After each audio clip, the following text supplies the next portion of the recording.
It's funny how a common adversary sort of focuses the mind, isn't it?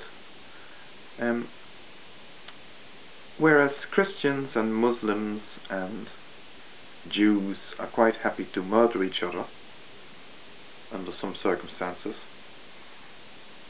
they get remarkably focused when they find themselves in the company of atheists.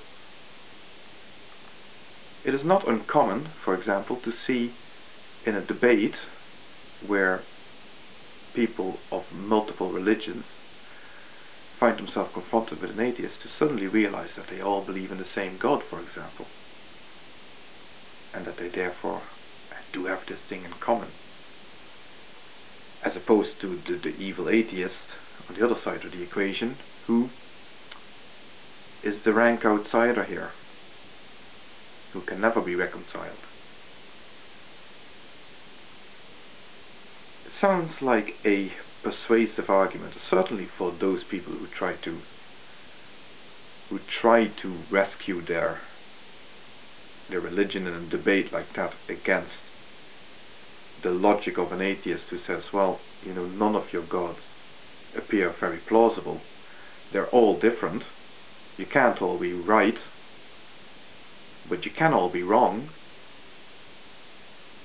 But if you all believe in the same God, then that position is no longer tenable. They could all be right. At least in a way they could all be right. At least they could be right about believing in that one God. Now, I'm going to take you into my professional life for a minute, because I am a computer programmer. And for what I'm going to explain next, it is very helpful to understand some of the terminology used in computer programs. The things that I want you to know are the terms class, instance, and variable. Class is similar enough to what we would normally call category, or definition, something like that. So we could have classes like human being, for example, or car.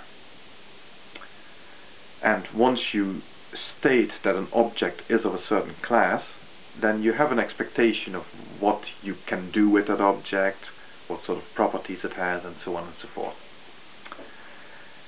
Instances are actual physical objects, and an instance is usually an object of a particular class.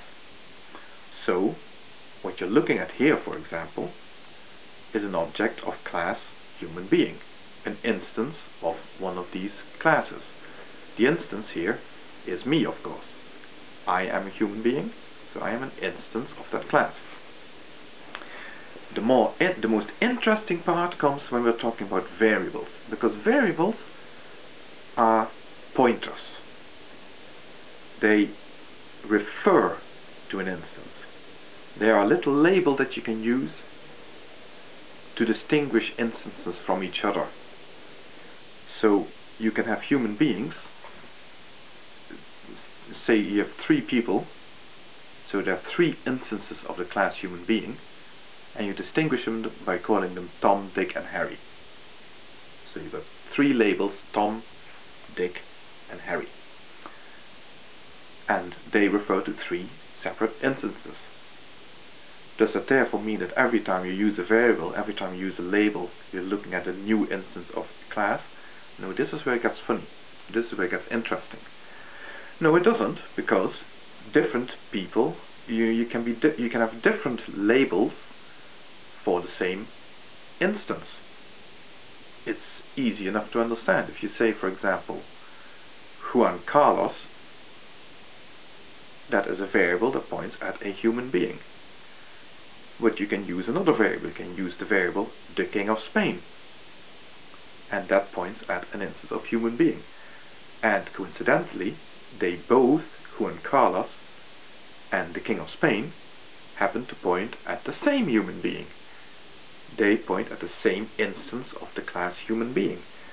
The King of Spain is a human being called Juan Carlos. So this is what some Christians, Jews and Muslims sometimes refer to when they say, we all believe in the same God. Okay, I call him Allah, and he calls it Jehovah, and the other one calls it Yahweh, for example. But really and truly, it's all the same God. You know, we all have the same ancient stories about that God.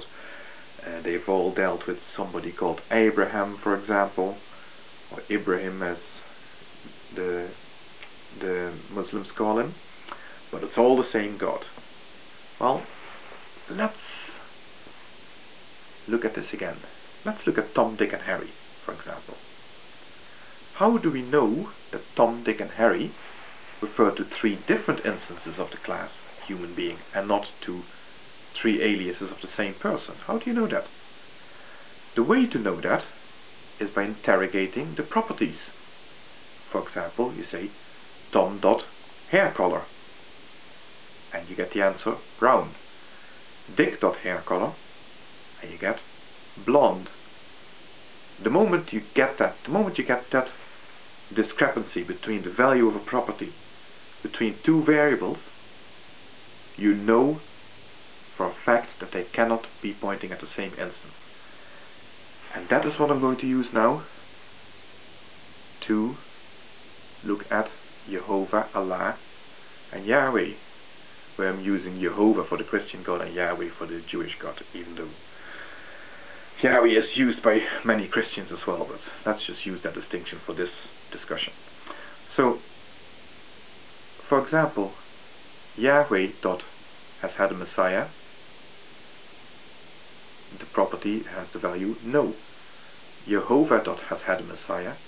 The answer is yes.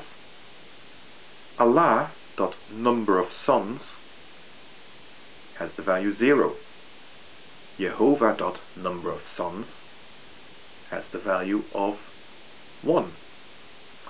Allah dot has a prophet named Muhammad has the answer yes.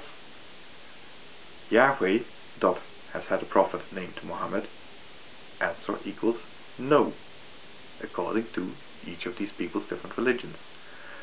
So, by virtue of just looking at a few properties, we've established that those gods, those variables cannot be pointing at the same instance. So what is the correspondence? The correspondence is that all those gods are of the same class. A class that we could call, for example, Abrahamic God.